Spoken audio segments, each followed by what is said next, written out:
Alors Josué, qu'est-ce que c'est? Son nom signifie de l'audacité. Et c'est vrai qu'on va voir que cet homme, il est capable, quelles que soient les circonstances, de se tenir debout et d'avancer même quand on ne peut plus avancer. En ce qui concerne Josué, la première notion qu'on peut retenir de Josué 5, il faut oublier vite le défi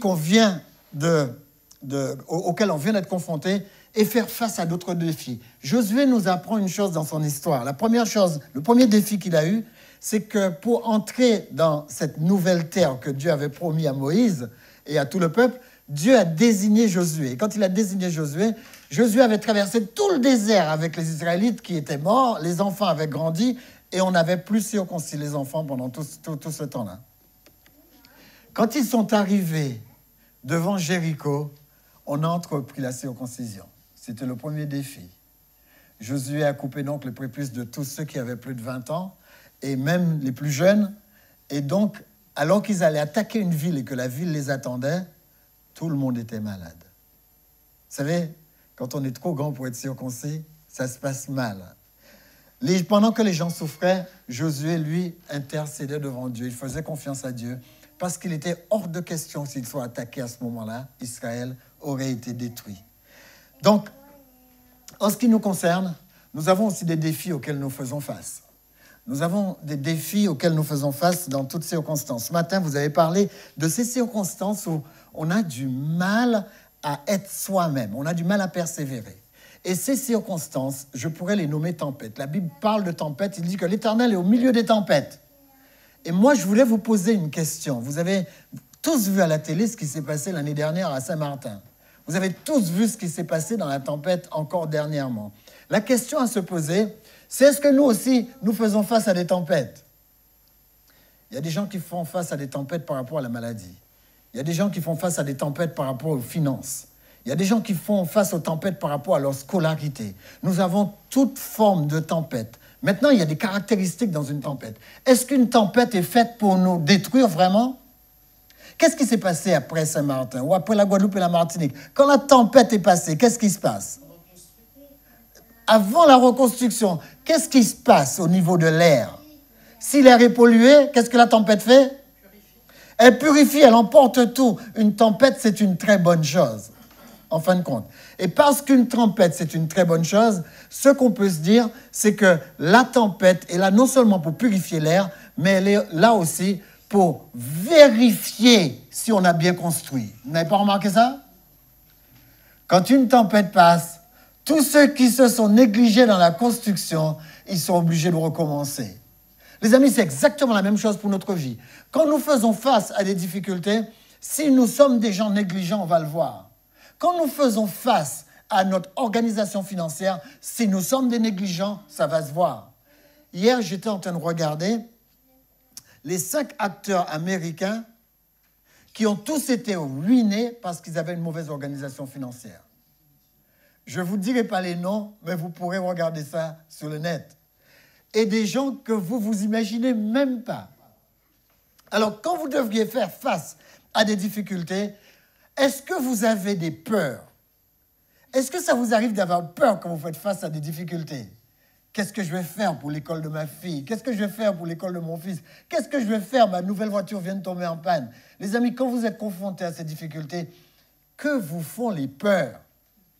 Alors, on va essayer de voir ça un petit peu ensemble. Notion numéro 2, selon Josué, si vous avez peur, c'est que vous avez oublié quelque chose que Dieu a déjà fait pour vous. Quelle que soit la situation auquel vous êtes confronté, écoutez bien cette notion, si vous avez peur, c'est parce que vous avez oublié comment le Seigneur vous a conduit par le passé. Le Seigneur n'arrête pas de répéter ça à Israël. Tu as oublié comment je t'ai conduit dans le désert. Tu as oublié comment je t'ai sorti d'Égypte. Tu as oublié, tu as oublié, tu as oublié. Les amis, il faut prendre l'habitude de se centrer, de se focaliser sur ce que Dieu a déjà fait pour nous. Ça donne des muscles spirituels. Deuxième chose, de quel côté es-tu? Rappelez quand l'ange est arrivé devant Josué. Josué a vu l'ange arriver. Le soir, il s'est réveillé. Josué s'est mis debout, il a tiré son épée. Et il a dit, est-ce que tu es contre nous ou est-ce que tu es pour nous? Rappelez ce que l'ange a répondu. L'ange ne lui a pas dit, je suis ni contre toi, ni pour toi. C'est pas ce que l'ange lui a dit. L'ange lui a dit, j'ai été envoyé pour vaincre. Les amis, ça fait du bien. Et c'est d'imaginer, vous êtes en galère, vous vous mettez debout. Hé, t'es qui toi? T'es venu faire quoi ici? Je suis celui qui a été envoyé pour vaincre. Vous avez vu comment ça marche? Ça, c'est trop fort. Alors tout de suite, Josué a dit, ok, sois le bienvenu. Si tu as été envoyé comme vainqueur, alors sois le bienvenu. Et il va lui donner sa place. L'ange dit, je ne suis pas venu pour aller d'un côté ou de l'autre. Je suis venu pour vaincre. Les amis, Dieu donne. Regardez ce qui s'est passé à Josué, au mur de Jéricho. Quand Josué s'est réveillé, les hommes ont retrouvé leur forme quelques jours plus tard. Et Josué a dit, nous n'allons nulle part. Quelle est la première chose que Josué a fait? Il a offert un sacrifice. Il a dit, maintenant que c'est passé, vous avez été circoncis, purifiez-vous. Personne n'entre à Jéricho sans être purifié. Alors c'est là que Dieu a apparu. Et Dieu a dit à Josué, voilà Josué, voilà ce que tu vas faire. La première chose que Dieu a donnée à Josué, c'est la stratégie. Dieu a dit, tu vas te lever, tu vas faire en sorte que l'arche passe devant, tous les prêtres vont passer devant. Il faut que les gens sachent qu'il y a une question spirituelle dans cette histoire, que Jéricho va tomber parce qu'ils ne sont pas spirituels. Alors la spiritualité va passer devant. Deuxième chose que Dieu a donnée, Dieu a dit, Josué, tu vas faire exactement ce que je te dis de faire. Tu vas faire 7 fois le tour de la ville. Et le dernier jour, qui est le Shabbat, tu vas faire 7 fois le tour. Les amis, regardez ce qui s'est passé. Dieu n'a pas seulement donné la stratégie et les ordres, Dieu a donné le départ, le point de départ. Il a dit, tel jour, tu vas te lever, tu vas partir à telle heure. Et tu vas commencer le tour de la ville. Dieu n'a pas seulement donné le timing, la stratégie et les ordres. Qu'est-ce que Dieu a donné à la fin? Ce n'est pas Josué qui a touché le mur. Ce n'est pas Josué qui a touché le mur. Ce n'est pas les hommes de Josué qui ont tiré. Il y a des gens qui essaient d'expliquer cette histoire. Il y en a tous qui disent, vous savez, avec la cage de résonance, avec la résonance des corps, etc., le son est parti directement dans les murs qui étaient effrités. Eh bien, si c'est réellement ce qui s'est passé, je dis que Dieu était derrière le son. Les amis, Josué n'a rien fait, Dieu a tout fait. Et même si Dieu a utilisé le son, c'est quand même un miracle. Combien de sons vous voyez les gens utiliser aujourd'hui pour gagner les guerres? Non, mais là, c'est extraordinaire. On peut aller un peu plus loin. Josué a dit, passe devant avec l'arche de l'Alliance. C'est ce qu'il a dit à tous les prêtres. Donc, les prêtres sont passés devant. Et si vous suivez le film, vous verrez que les prêtres arrivent juste avant, au pied du Jourdain. Et qu'est-ce qui se passe? Dieu réitère le miracle de Moïse. Le Jourdain s'ouvre et l'eau s'amoncelle vers le haut. Ça forme une trompe d'eau, un mur d'eau. Les Israélites commencent à passer. Et qu'est-ce que les prêtres font? Ils rassemblent simplement des pierres pour faire un autel. Et quand les Israélites sont passés, ils offrent un sacrifice. Les amis, moi je trouve que les Israélites de l'époque étaient cool. Dieu est en train de retenir cette masse d'eau. Ils voient l'eau monter comme ça, inonder tout le côté, monter. Et ils sont en train de ranger des pierres. Ils ne s'occupent pas de l'eau pour pouvoir offrir leur sacrifice. Vous savez, il y a des chrétiens qui aiment Dieu, qui croient en Dieu, mais ils ont une croyance qui a une limite. Il y a des chrétiens qui disent, ah mais Dieu a déjà séparé les eaux en nous. Hein. mais c'est pas ce que les Israélites font. Ils sont cool et tranquilles. Dieu a séparé les eaux, ils ont confiance en Dieu. Il est assez capable de tenir le mur d'eux. Et ils continuent à faire confiance alors que le mur est là, le danger est là. Mais comme tu as dit, il sera Il se rappelle. Donc, c'est vrai que Dieu demande à Josué de se faire accompagner toujours par sa parole, parce que la parole est dans l'arche. Quelles que soient les difficultés auxquelles vous êtes confrontés, les amis, faites-vous toujours accompagner de la parole. Et il y a une phrase, faites comme les parents faisaient. Vous vous rappelez nos parents antilles, ils mémorisaient toujours la Bible. Des fois même, ma mère me parlait, et elle me parle, mais elle implique une phrase biblique dans sa phrase. Vous avez remarqué comment les personnes âgées faisaient? Ils ont tellement appris la Bible que la Bible, c'est leur parole. Ils utilisent la Bible comme leur parole. Ne cherchez jamais à régler un problème sans être accompagné par la parole de Dieu. Les amis, puisez le principe dans la Bible. Entrez dans la Bible avec le principe. Et Dieu nous encourage à une chose, il nous encourage à une notion. Et cette notion, vous devez le retenir. Notion numéro 3, mettez la parole en première position. L'arche était devant, mettez la parole toujours en première position. Qu'est-ce que je veux dire par là? Cherchez toujours le principe de Dieu pour tout ce que vous avez à faire. Quel est son principe? Moi, quand je vois certains jeunes, parce qu'ils ont des amis d'école qui boivent dans une fête, ils n'ont plus de principe. Il faut boire avec eux. Les amis, certaines personnes m'ont dit qu'ils ont cherché toutes les excuses dans la Bible. Ils m'ont dit, « Oh, mais Lambert, tu sais, dans le Proverbe, on nous encourage à boire. » OK. Je leur dis, si on prend Proverbe 20, il parle du vin. Il dit, « Ne regarde pas le vin qui coule d'un beau rouge. » Il y a même quelqu'un qui m'a dit, « Mais tu sais, Lambert, moi, quand je prends mon verre de vin comme ça, la Bible dit, ne regarde pas le vin. » Je ne regarde pas, hein. Je ne regarde pas. Il ne regarde pas. Il dit, mais c'est quand tu ne regardes pas que tu apprécies le plus. Mais il a oublié le reste du texte. Il dit, ne regarde pas le vin qui coule d'un beau rouge. Il arrive à piquer comme un basilic. Alors, on peut faire toutes les interprétations qu'on veut. À la fin de la phrase, Dieu dit pourquoi. Il n'a pas dit, ne regarde pas pour que ça coule bien. Il a dit, ne regarde même pas cette histoire parce que ça peut piquer comme un serpent. D'accord? Donc, tout le monde peut donner des excuses. Je sais que moi, j'avais un objectif trop grand pour boire. L'objectif de ma vie était trop précieux pour que je puisse boire. Mais allons un peu plus loin. On va se poser la question encore avec Josué. Quels sont les murs auxquels nous sommes confrontés? Alors, tout à l'heure, je disais que nous, quand on est dans l'orage, quand il y a une difficulté qui arrive, on est dans l'orage, il y a quelque chose qui nous arrive. On n'a pas idée que Dieu permet cet orage. On n'a pas idée. Il y a des gens qui croient que quand ils sont devenus chrétiens, tout va être cool. Ils n'ont même pas l'idée que Dieu permet cet orage. Vous savez pourquoi Dieu permet cet orage? Parce que Dieu nous a créé des aides de changement.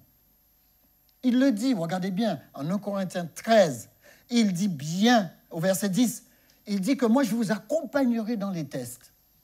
Je ne vais pas vous empêcher d'entrer dans les tests, je vais même vous accompagner. Et vous n'aurez jamais de test qui soit inhumain.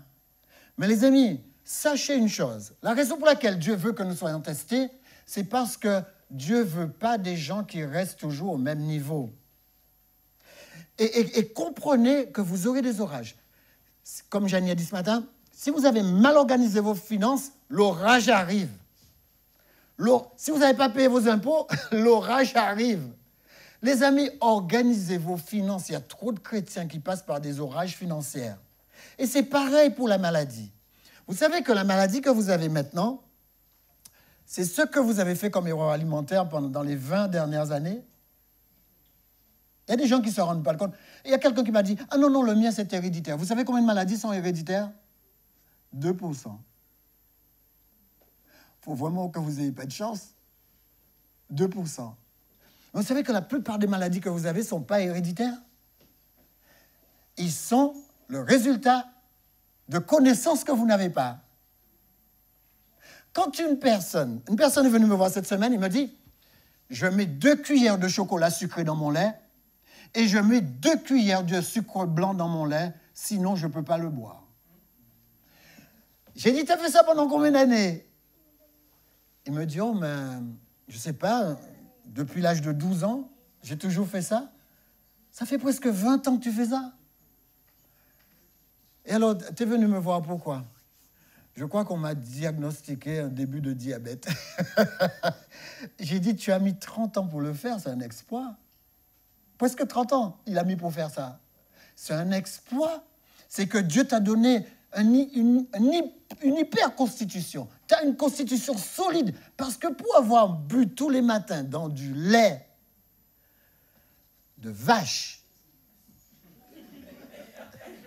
2 cuillères de chocolat sucré, ça c'est au Vamaltine là qu'on nous donnait, et 2 cuillères de sucre. Mais je lui ai dit, mais c'est pas grave, 2 cuillères. C'est quoi comme cuillère? Cuillère à soupe. Cuillère à soupe. Je ne peux pas prendre une cuillère à café de sucre dans ma boisson, mais lui, il prend 2 cuillères à soupe. Ça veut dire qu'il a transformé son petit déjeuner en sirop. Les amis, et il s'étonne maintenant. Ça veut dire que le corps est solide. Le corps a drainé ça pendant des années, et maintenant le corps a dit, écoute, j'en ai assez. Alors, faites attention aux orages que vous créez, et ne mettez pas ces orages sous le nom de Dieu. Parce que c'est vrai que c'est souvent votre mauvaise gestion ou votre manque de connaissances qui vous ont conduit là. D'accord? OK. Alors, y a-t-il des obstacles entre vous et l'avenir que Dieu a pour vous? Certes, si vous ne prenez pas le temps de couvrir les connaissances que vous devriez avoir pour faire aboutir le projet de Dieu, ça n'aboutira pas. Ça n'aboutira pas. Il y a trop de chrétiens qui ne font pas aboutir le projet de Dieu dans leur vie. Ils empêchent le projet d'aboutir, et vous savez ce qu'ils disent? Ah, mais je ne comprends pas ce qui m'arrive. Projet de paix et non de malheur, mais je suis vraiment dans le malheur. Les amis, si on s'assied... Vous savez, si les chrétiens ne s'assoient pas pour comprendre avec intelligence ce qu'ils sont en train de vivre, eh bien, ils iront jusqu'au tombeau comme ça. Et vous savez, ce qui me glace, c'est qu'ils vont aller au tombeau, et quand ils vont arriver juste avant la porte du tombeau, ils vont dire, Seigneur, ta promesse, t'en as fait quoi? Et le Seigneur va dire, je t'attends au ciel, toi. On a un compte à régler. Je t'ai donné tout ce qu'il faut pour réussir. Et toi, à cause de ton manque de diligence, parce que c'est souvent ce qui arrive à des croyants, ils manquent de diligence. Ils ne se réveillent pas tôt, ils ne font pas de méditation, ils n'essaient même pas de comprendre les mots. Ils s'habituent avec ce que les parents leur ont donné, ce que le pasteur leur a donné. Ils se contentent de ça. Ils ne développent pas une connaissance forte. J'ai posé une question simple à des chrétiens. Est-ce que tu peux m'expliquer ce que c'est que le sang du Christ et ce qu'il te rapporte? Quoi? Les amis, la plupart des chrétiens ne connaissent plus du tout leur doctrine. Ils ne connaissent pas. Ce n'est pas parce qu'ils ont l'impression d'entendre et d'emmagasiner qu'ils connaissent. Ils ne connaissent pas. Et faute de connaissance, mon peuple périt. 2 solutions se posent à nous quand nous sommes confrontés à de grandes difficultés. Regardez-les. Vous pouvez avoir la crainte du problème ou vous pouvez avoir la crainte du Seigneur. C'est un choix. Moi, je vais vous montrer comment vivre la crainte du Seigneur. La crainte de l'Éternel, dit Proverbe, est le commencement de la science. Les insensés méprisent la sagesse et l'instruction. Et accrochez-vous, je vais vous expliquer ça. Maintenant, le culte commence. La crainte de l'Éternel est le commencement de la science. Dans certaines versions, de la sagesse. Beaucoup de gens nous posent question par rapport à ça. Ils disent, comment ça se fait que Dieu a quelque chose à voir avec la science? Le texte est formel, le mot peut être traduit science. Les insensés méprisent la sagesse et l'instruction. Qu'est-ce que la Bible appelle science? La science dans la Bible, c'est la connaissance. Alors, je vais vous expliquer. Tout ce que vous avez autour de vous, les scientifiques vous disent qu'ils sont scientifiques et qu'ils vont avoir un regard scientifique sur la chose. Est-ce que les scientifiques pourraient avoir un regard scientifique sur les choses si Dieu ne gardait pas ces choses à leur disposition? Qui est derrière le matériel que les scientifiques disent étudier? Si jamais Dieu enlève son matos, il n'y a plus de scientifiques. Scientifiques de quoi? D'accord? La Bible dit la terre et les cieux appartiennent au Seigneur. La définition scientifique, aujourd'hui, c'est ceci. Un assemblage systématique de faits logiques. C'est-à-dire prendre des faits dont on est certain et les présenter logiquement. Il y a 2 tensions ici. Dieu dit, toute la connaissance du ciel et de la terre, c'est ma science. Et le scientifique dit, je vais étudier ce que Dieu a déjà mis en place, et ça, c'est ma science. Dieu n'est pas contre ça. Mais regardez un peu plus loin. Un scientifique étudie et synthétise ce que Dieu maintient en ordre. Vrai ou faux? Un scientifique étudie et synthétise ce que Dieu maintient en ordre. Quand ils étudient l'astronomie, quelles que soient les sciences qu'ils étudient, qu'est-ce qui se passe? C'est parce que Dieu le maintient dans un ordre par rapport à sa loi qu'ils peuvent se vanter de l'étudier et de trouver les mêmes lois qui régissent ces choses que Dieu a créées. Donc, toute étude scientifique ne dévoile quoi? Dévoile quoi? Les études scientifiques dévoilent quoi? Ils dévoilent les capacités de Dieu. Alors, les amis, soyons francs. Nous, aujourd'hui, on étudie beaucoup la théologie. Qu'est-ce que c'est que la théologie? C'est l'étude de Dieu et de sa volonté. Théos, en grec, et logie, l'étude de théos, l'étude de Dieu. Et nous, on parle souvent de la science de Dieu. Qu'est-ce que c'est que la science de Dieu? Ce sont des faits certains concernant Dieu que nous, pasteurs, nous assemblons dans un lien logique pour une bonne compréhension. Ce que je suis en train de faire là, c'est de la science de Dieu. D'accord? Alors, si on garde ces définitions, voilà ce qui sort de ce que je viens de dire. Quand un scientifique dit qu'il a une vérité, sa vérité reste questionnable jusqu'à ce que notre le confirme ou l'affirme.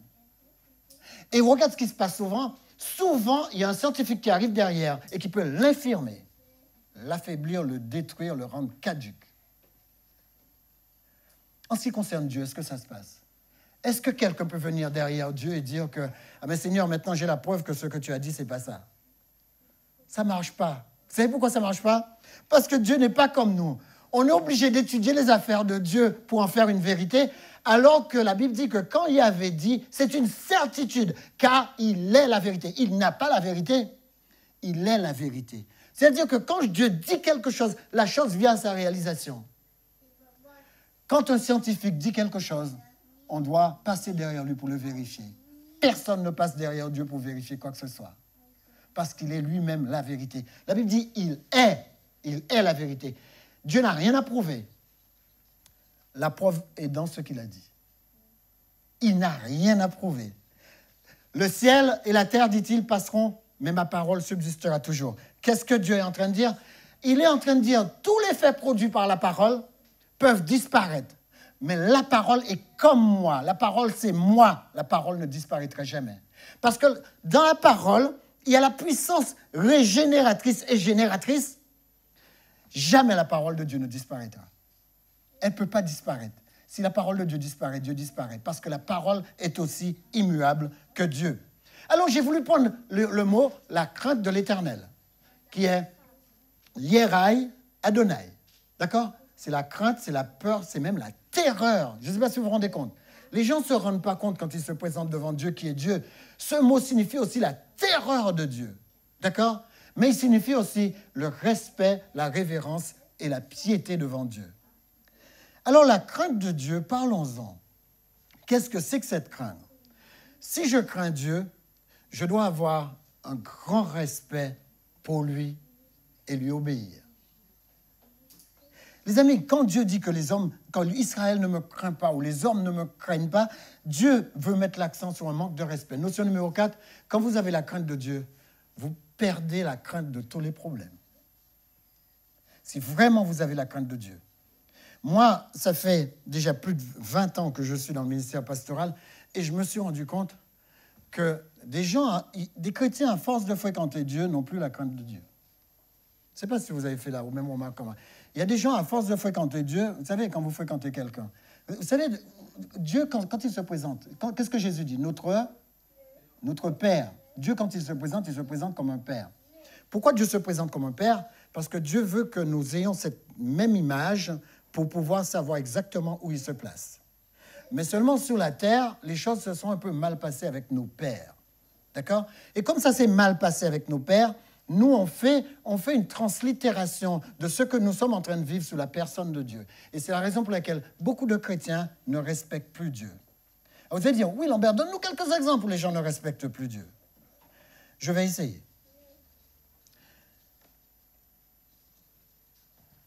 La peur des hommes pousse des chrétiens à ne plus respecter Dieu. D'accord? La peur des hommes va voler la confiance que j'ai dans la crainte du Seigneur. Et c'est vrai, je perdrai ma confiance en lui. Ça, c'est la résultante.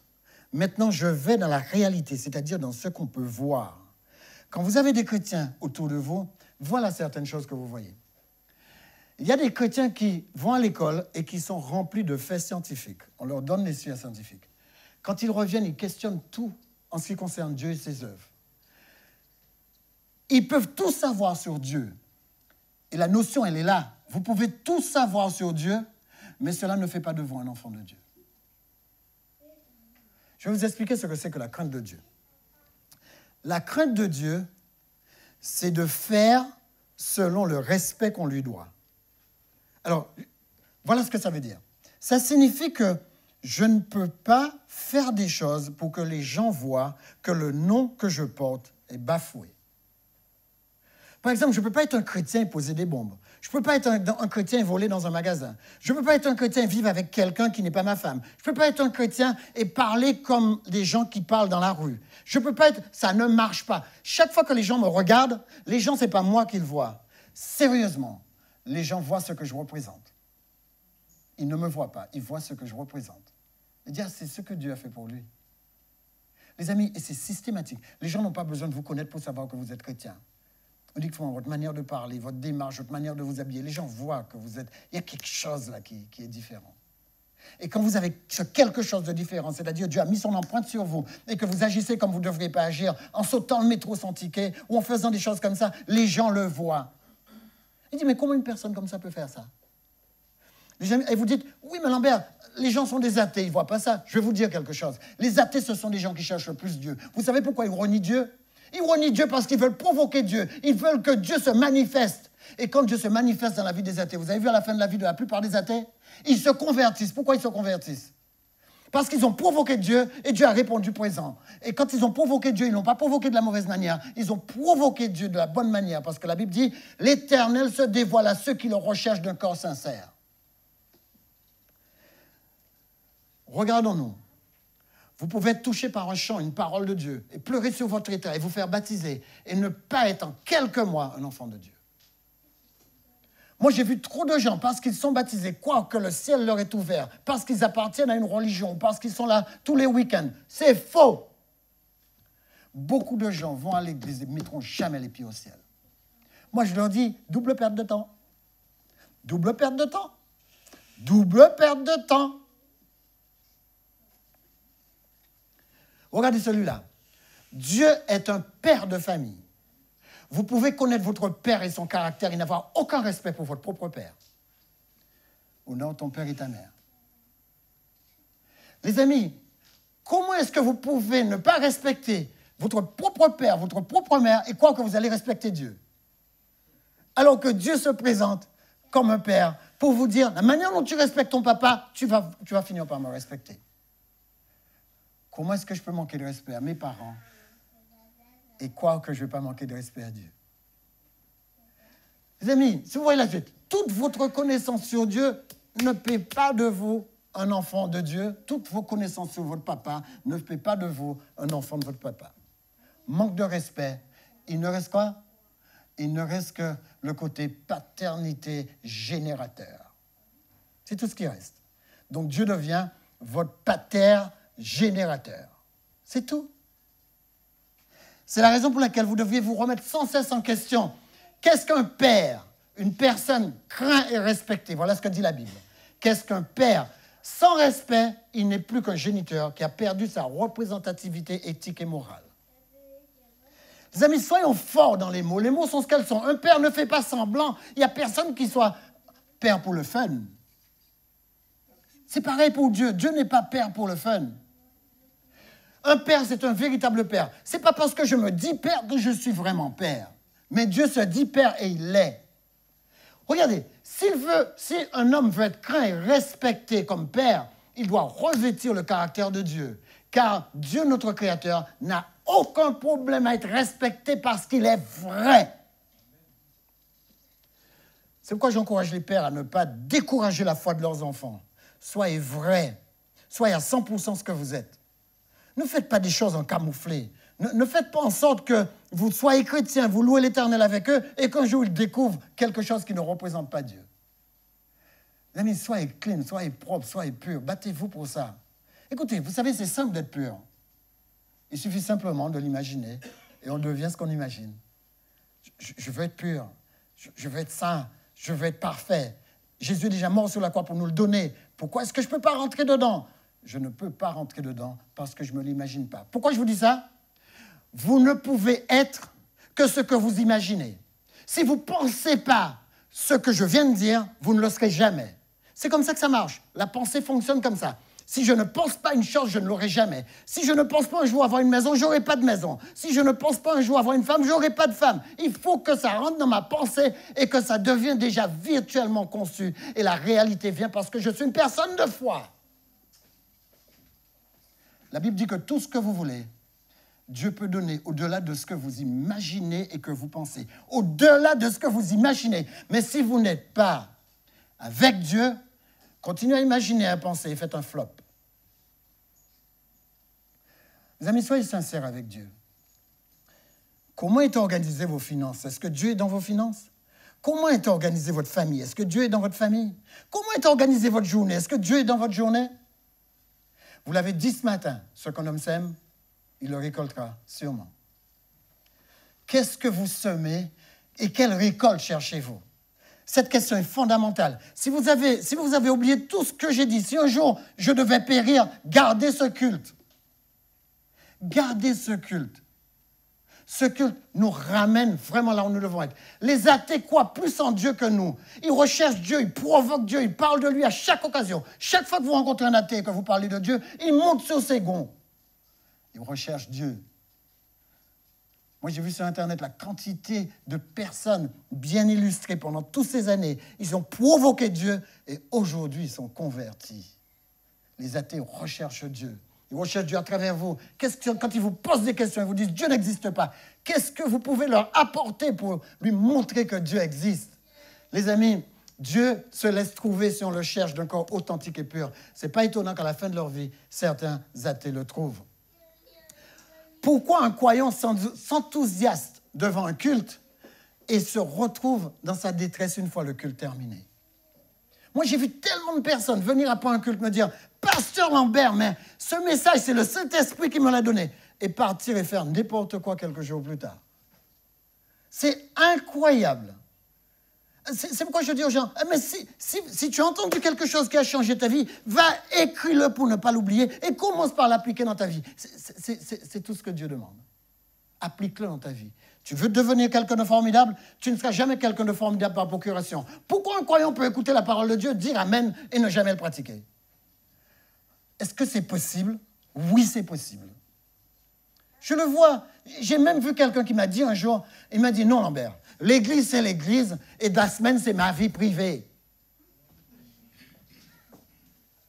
Moi, ma vie privée, c'est tous les jours ma vie privée. Parce que la journée de samedi n'est pas différente des autres journées dans ma vie privée, parce que ma vie privée est toujours une vie chrétienne.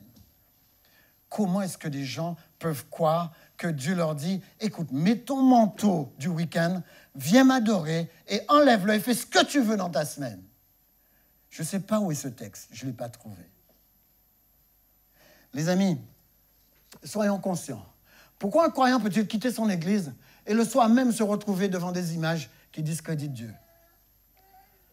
Il a quitté l'église où il disait des alléluia, des amen. Oui, maintenant je les vois, ils dansent devant l'Éternel. Moi, quand je les vois, je dis manque de connaissance.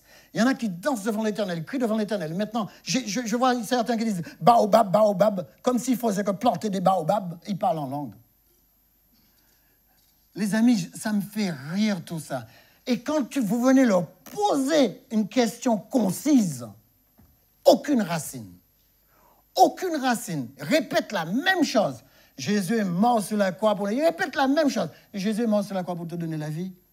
Hein, tu l'as, la vie. Elle est comment, ta vie? Tu sais comment on doit avoir la vie qui vient de la croix?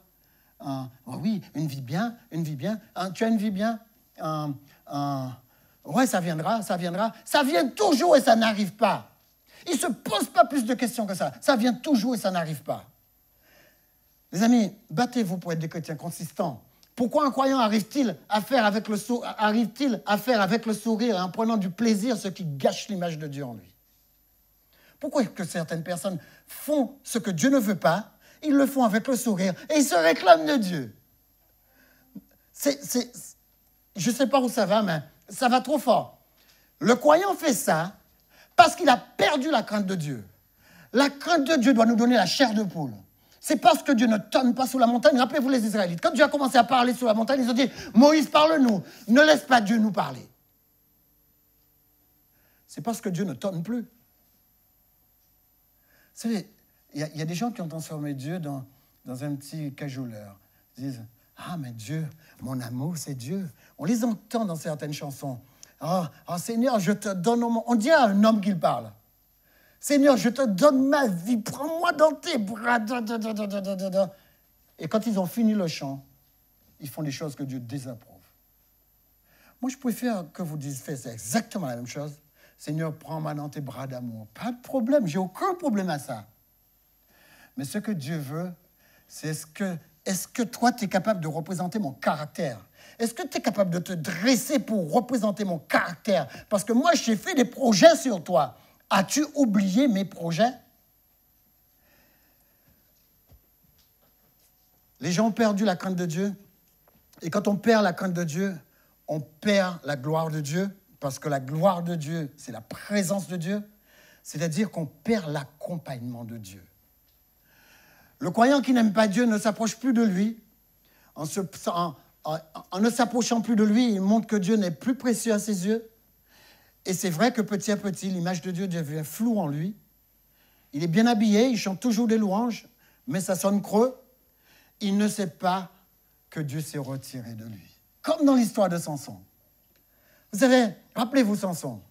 Samson était représentant de Dieu, c'est-à-dire qu'il était un intercesseur entre le peuple et Dieu. Vous savez où Dieu avait placé Samson? C'est un sacrificateur. Dieu l'a placé entre le peuple. C'est lui qui devait intercéder pour le peuple. Samson descend, et puis Samson arrive à Timna. Quand arrive là-bas, il voit une jeune femme, et Samson va voir son père et il dit « Je veux cette femme ». Son père lui dit « Il n'y a pas de fille parmi le peuple, il n'y a pas de croyante là, il n'y a pas de gens qui prient là que tu veux. » Il a dit « Non, non, je veux celle-là, elle me fait plaisir ». Sur quoi Samson a basé son choix? Sur le plaisir. Vous savez, il y a plein de gens qui font ça.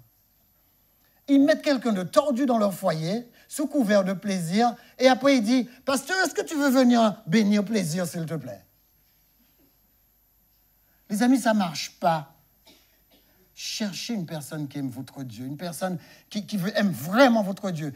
Moi, je vous ai dit, à tous les coups, j'ai toujours vu des choses se passer comme ça. On dit « Oh, il va devenir chrétien, il va devenir chrétien. » On a combien de chances? Qui a fait des statistiques? On a combien de chances pour que la personne devienne réellement chrétien? On a combien de chances pour que la personne vive sa propre vie jusqu'à ce que la mort nous sépare? Les amis, regardons ça. Il faut que le croyant sache quelque chose. Dieu peut se retirer de lui.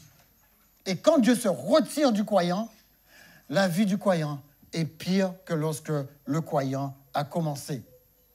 Regardez ce que c'est que la religion. Voilà un mot que tout le monde traîne. Et tout le monde croit que la religion, c'est un super truc. Religion vient du mot religio. Ça c'est avant que Jésus soit là. Ce qui attache ou retient. Ce qui nous crée des scrupules, de l'inquiétude dans notre conscience. Et regardez, avant Christ, les Romains désignaient ainsi les cultes des peuples qu'ils combattaient. Ils appelaient religion le culte des peuples qu'ils combattaient.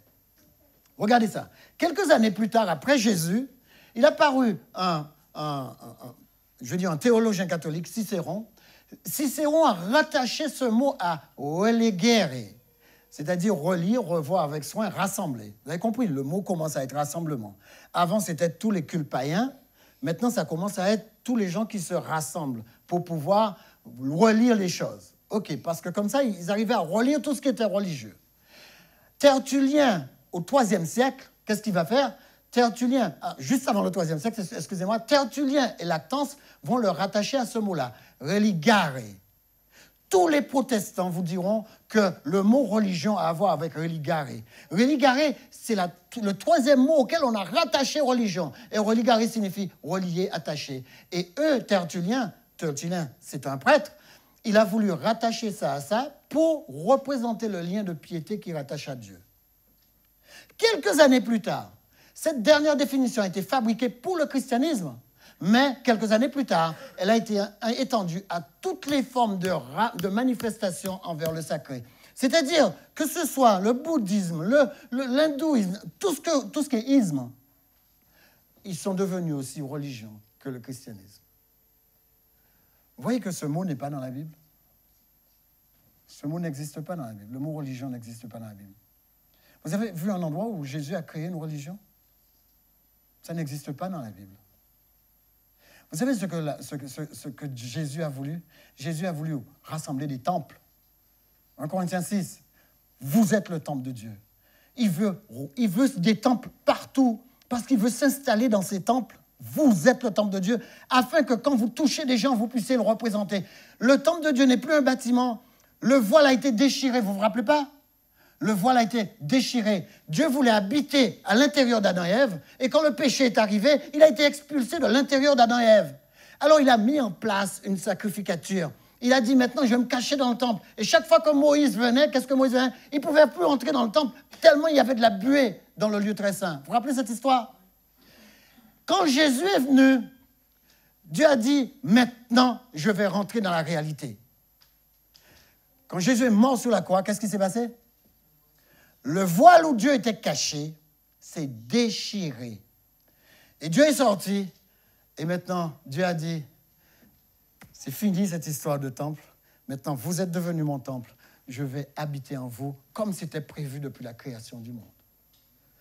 Dieu habite à l'intérieur des gens. Quand vous parlez de la parole de Dieu, parlez de l'habitation de Dieu.